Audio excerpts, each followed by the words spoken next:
This is Athletes as Educators with former pro basketball player, championship winning coach, and author Angela R. Lewis. Angie Lewis interviews current and former athletes who are passionate about sharing the lessons they've learned and the experiences that have shaped their lives. A resource for parents, a guide for student athletes, a source for current and former athletes, keys to transition off the court. Welcome to the Athletes as Educators podcast with Angela R. Lewis.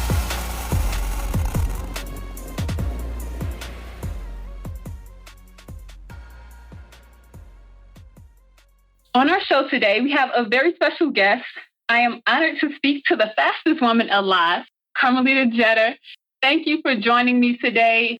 She has 14 medals, is a gold medal Olympian. Just this phenomenal person who has an extraordinary track career. Carmelita, thank you for joining me today. So excited to speak with you. Thanks for having me. I said, you really did your homework because you said my last name right. Usually nobody says Jeter. They always call me Jeter. So I can already see this is going to be a great interview because you did your homework. You know how to say my name. I'm so anal about that because I've butchered so many names that I make sure that you do it right. Yes. Thank you for that, though. I definitely want to respect your time. And, you have had an extraordinary career that many people only dream of. What is one of your most memorable moments and why?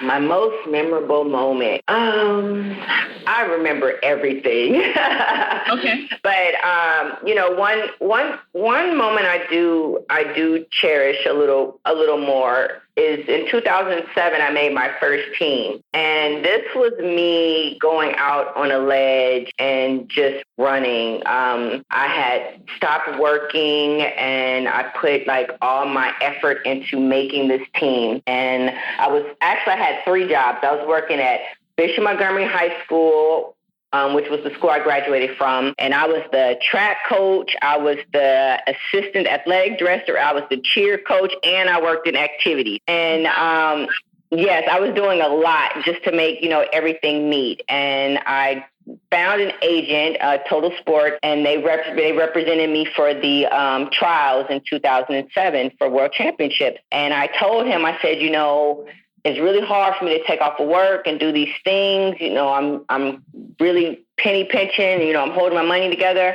And he says, I'll give you some money so you can go and you can run and you don't have to worry. And of course I had to pay that money back, but, he did give that to me so I didn't have to worry and I can go line up and I could compete. And I went to that meet and I made my first team and then I signed my first contract. And I remember that feeling of making my first team and seeing my agent's face because he believed in me so much that he just wanted me to go out there and run. And he was willing to do whatever he had to do to make that happen. And when I crossed the finish line, he was standing there and he was so happy for me. And I remember that moment because it was a genuine happiness. Of course, yes, I'll be running well. So of course your agents are going to be getting some nice money, but it wasn't that look he gave me. It was a look that you worked so hard for this look. And nothing compares to having those people to believe in us and be willing to sacrifice whether it's financial or their time for our success. That's such a blessing. Yes. Now, I know you started off as a ball player and you loved hooping. When did you decide that you wanted to be an Olympian? I know you ran track in high school, but when did you say, I want to be on that biggest stage in the world? Now, I wanted to be an Olympian when I played basketball because I wanted to be on the dream team. Oh, they were amazing. Oh, the dream team. I wanted to be Cheryl Swoop. Yes. I wanted to be Dawn Staley. I wanted to be on the team regardless. I didn't care if it was track because I didn't even start running track until high school. But my first ambition was to be on the dream team for basketball. And I didn't start running track until the 9th grade of high school. And once I started running track, then my mindset switched to, okay, well, I guess I'm going to go to the Olympics in track and field. Got you. So you knew that first it was ball, you wanted to be at the top. And then once you start experiencing tremendous success in track, it was all about getting to the top in track. So it didn't matter. You wanted to be at the top. Right. It didn't matter. That's how we were raised. we were always raised to go and get it. That was the mindset. Go and get it. Wherever you want, go and get it. And we were very athletic. We were very competitive. And we just took that with everything. Like, that was my mindset, even as a professional, was, okay, I'm about to go and get it. That's how I lined up when I raced. Yeah, you have to have that mindset. It's because there's such a really short window when it's 10 seconds or 20 seconds for a race. There isn't a lot of room for error. It's not a lot of room for error. And when you're up there and you're thinking and you're like trying to analyze and you're trying to do all this other stuff, like, you need that monster to come out of you. That's when you need the monster to come out. Everybody has a monster. They just don't use it. Exactly. Some monsters people put into the cupboard and never take them out, but everybody has a monster. It's just if they want to use it or not. I love that. Everyone has a monster. It just depends if they want to use it. That's so just true. It depends if they want to use it or not. So true. And what motivates us to bring that out is different for all of us. It's different. And some people it's not sport. Some people it's education, to where they can go and get the highest score on the SAT. And some people it could be art and they can draw something so amazing. So everybody has it. They just have to decide if they want to use it. And I would think that monster is really important when things get tough, because that's when we're tested.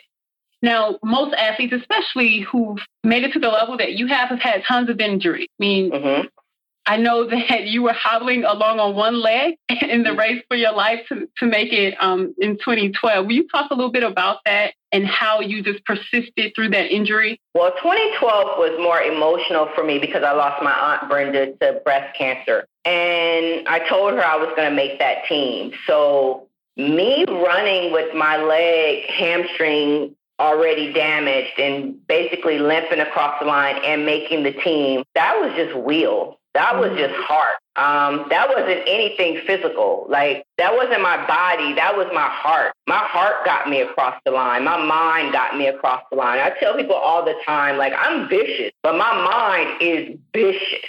And that's the strongest part on me. People thought it was my biceps or my butt or my thighs or my quads. No, it was my mind. Yeah, our mind can push us beyond where we think that we can go physically. There's some things that you can do that you can't even conceive logically. Mind over body is one of the things that I always say. Mind over body. Absolutely. So, in addition to your aunt, who you speak about so often, who's so close to your heart, and so who else inspired you and motivated you along your path? Probably just my family. People always ask me who was my role model. Who was my role model? And it's so unfortunate. And that's why I do as much as I do when I go to schools and I talk to students, because I never had that. I never had a role model that I could actually touch. I never had somebody that came to my school or I saw speak. I never had any of that. So people always ask me, who did I look up to? Yes, I loved watching Magic on the court or Jordan on the court. But had I ever seen one of them in real life? No. So my family was what I used for motivation, good or bad. Maybe a family member that was in a bad situation, I used that motivation to say, okay, if I make it, I can help them. Yeah.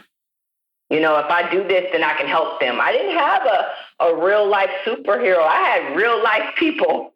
It's important, though, that we have those people in our life who push us. I'm 34, and so we're around the same age, and it is such a blessing to be able to be for other people what you never had, and to be able, especially for these young women who, I think in 2016 with the Olympics and just the way that female athletes are garnering more attention, I think more young women are looking to current and former athletes for motivation and inspiration. And so kudos to you for being willing to be engaged in the community at this level. Thank you. I always say, it's great that women are getting the acknowledgement now and getting the looks and people are watching. But my number one thing is, so they're watching you now. So now what? What are you going to do with it now? Absolutely. You got to do something with it if they're watching you. Go talk somewhere. Go be with somebody. Don't just post pictures on Instagram. But you're absolutely right. absolutely right. Because being an athlete, you have so much influence. It's beyond probably what we even like recognize. You do. You do have a lot of influence. Sometimes it's unfortunate in some ways because whatever little thing an athlete does that isn't, I guess you can say, morally right, then they are just thrown under the bus and run over 3 and 4 times. But at the end of the day, when people ask me things about myself, I say, I put my shoe on one at a time, just like you. So to be a role model is great. It's a high achievement. But I also say when you put people on pedestals, you make sure you know that they can too fall. Definitely. Because no one is perfect and beyond. Nobody is perfect. Mm-hmm. And sometimes parents want basketball players and track athletes to raise their kids. That's not our job. Your job is to raise your own child. You're absolutely right. There are some things that they can admire about. Exactly. They can admire great things about you, but that's not athletes' job. Their job is not to raise your child. You're right. Absolutely right. What are some, let's talk a bit more about your philanthropic effort. I know you wear the pink cleats in honor of your aunt and to raise awareness about breast cancer. What are some other organizations that you support and that you're really passionate about? I support Susan G. Coleman. I was the ambassador for Circle of Promise, which was the initiative to get more African-American women to go and get tested. I also support the Chemo Buddies. And what the Chemo Buddies do is it's a small organization. And I started getting more into small organizations because I really wanted to see the effects firsthand. And what Chemo Buddies did was they made these bags. And when people are doing chemo, they get like chemo brain.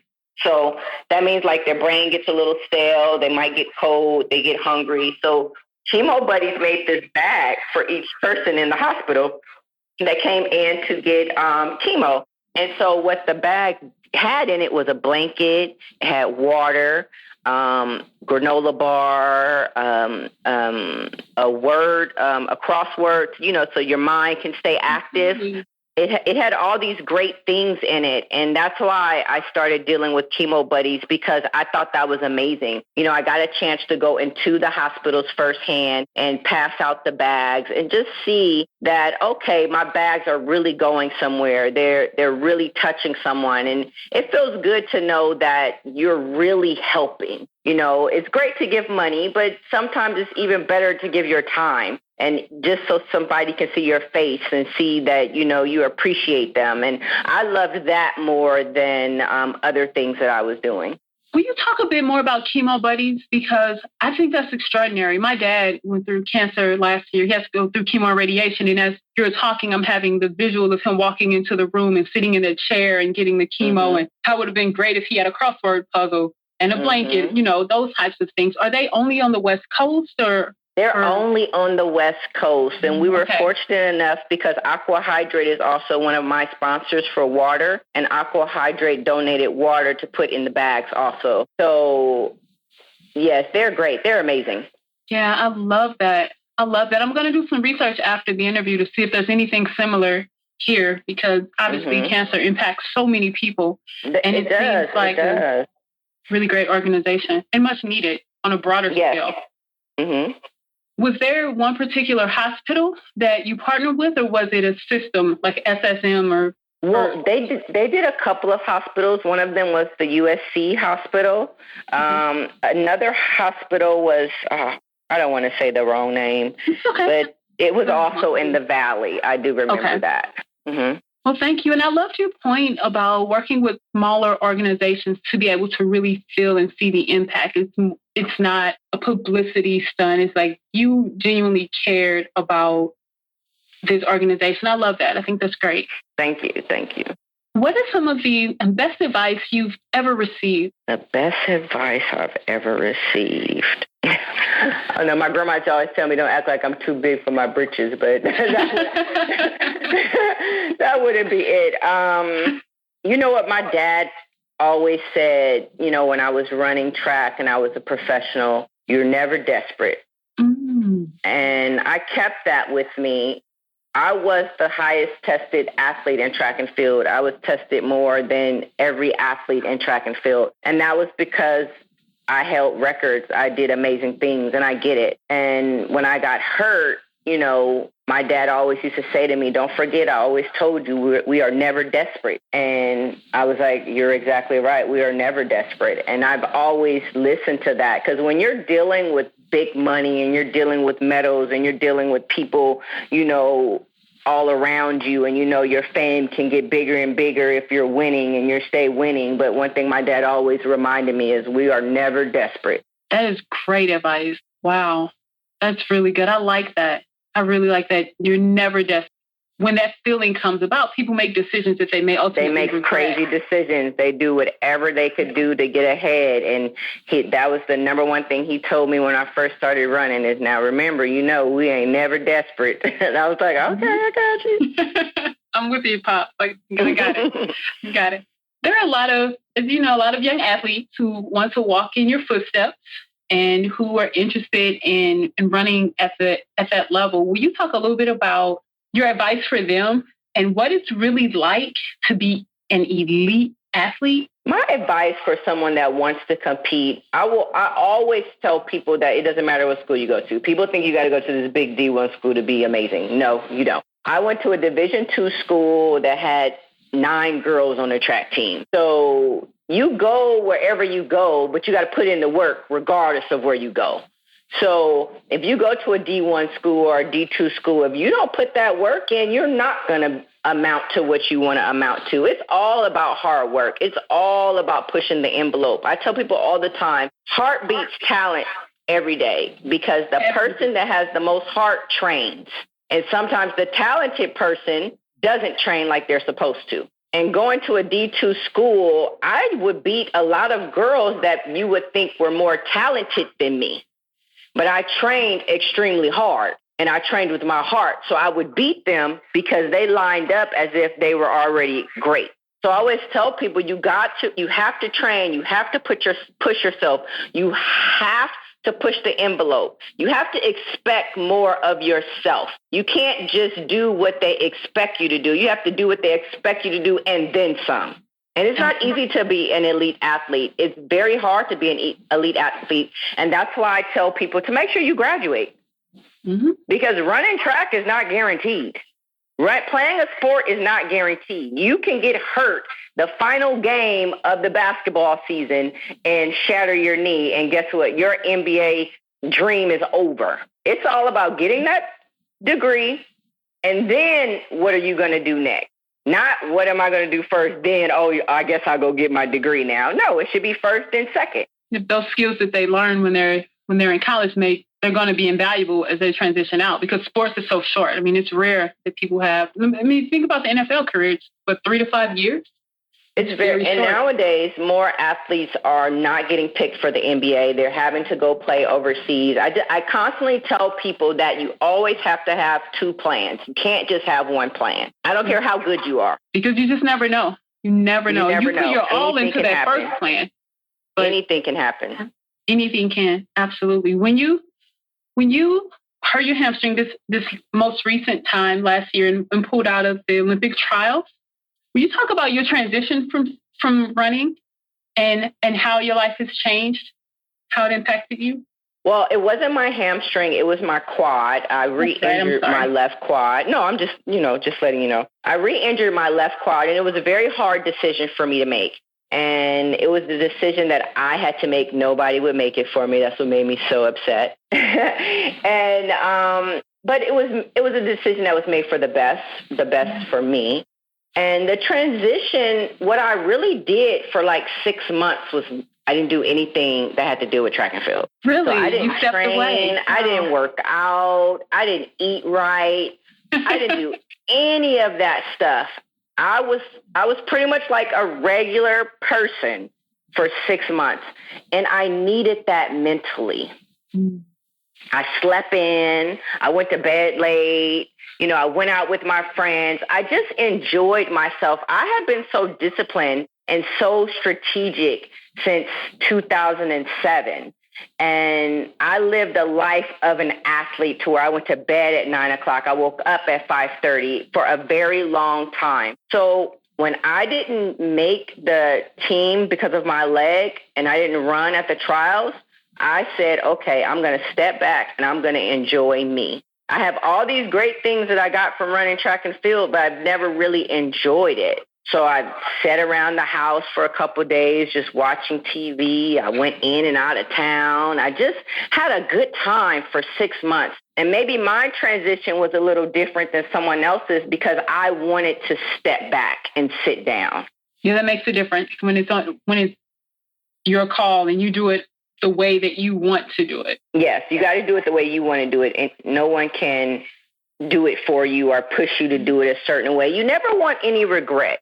And that was the one thing that really had me in my mindset say, okay, you're going to relax for 6 months, because I didn't want any shoulda, coulda, wouldas, or you should have did this, and maybe if I would have did that. No, I was going to do it the way I wanted to do it, so then I couldn't say what I should have did. Yeah, that's perfect. That's perfect, because it's rare that people take the time to step back and really think through their next step and take that time to break and don't feel desperate, like you mentioned earlier.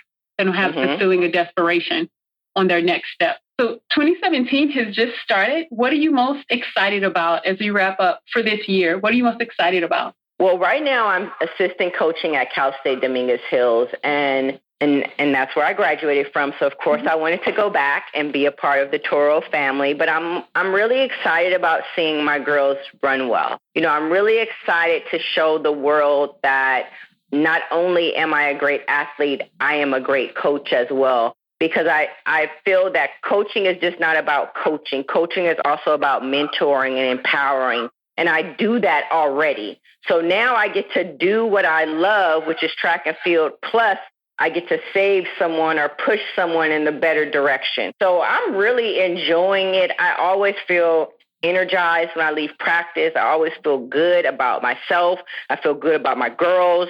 I just feel like, okay, Carmelita, this is your calling. I do a lot of speaking to young girls and young guys, and I actually am speaking at Lusinger High School on Saturday to over 100 young ladies. But this is what I do because I wasn't always Carmelita Jeter, the fastest woman alive. And I can relate to what a lot of young girls are going through because I've been there, done that.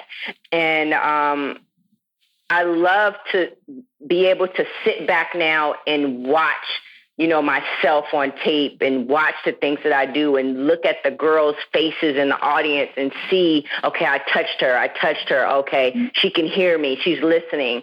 And that's what I'm excited about for 2017. And I'm excited to help push and motivate more young girls, young guys, because we're missing that in this age today. Nowadays, they have all these reality shows, and you know, nobody's pushing them to want more, to be more, to expect more. And I love being able to put my 2 cents in to try to push somebody down the path that I know they belong. Oh, that's so powerful. And thank you for being really intentional about sharing your voice and your story, because I really believe that words have the ability to change the trajectory of someone's life. Like, you could hear something that can really transform a life. And when you step in, I know these young women will listen, because I've seen that look that you're talking about, and there's nothing that can compare to that look in the eye of a little girl who gets it, right? They understand it. And you see the light come on. Yes. You're like, oh, my God.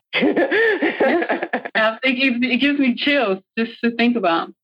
And so I just thank you. And I really hope that your example in the community and coaching can inspire other current and former athletes to do the same, and other people, athlete or not, just to be more active and to know that our lives are meant to inspire others and touch others. And that's what I tell people when people ask me, what is the definition of a role model? And my answer is anyone. You don't have to be an athlete. You don't have to be a millionaire. You don't have to be in politics. Anyone can be a role model. We all have our circle of influence.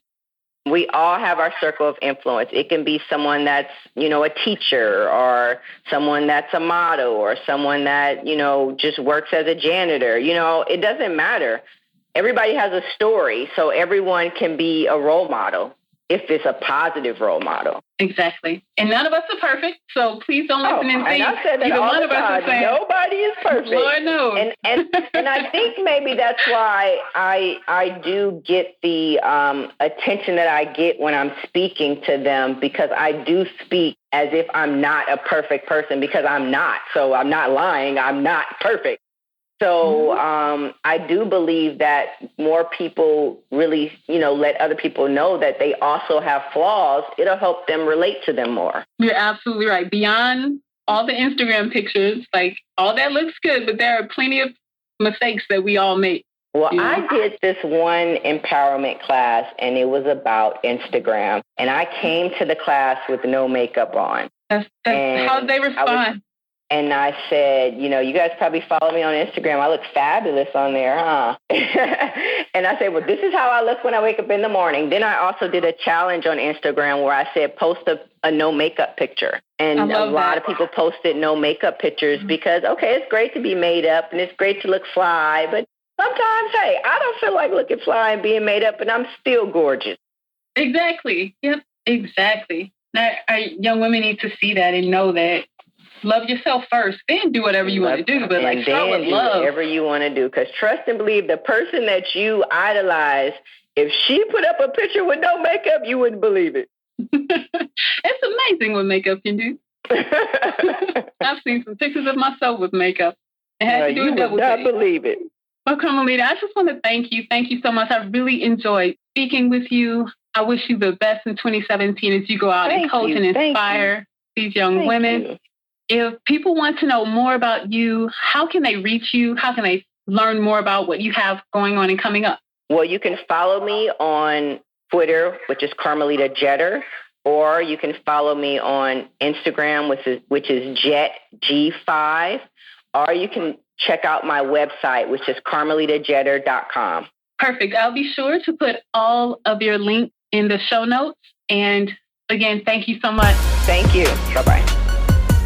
This is Athletes as Educators. Thank you for listening to the Athletes as Educators podcast. Connect with me through the Athletes as Educators Facebook page or at Athletes Educate on Instagram. Be sure to subscribe so that you never miss an episode, and go over to iTunes and leave us a 5-star review. For more resources and information about today's podcast, you can check us out at AngelaRLewis.com.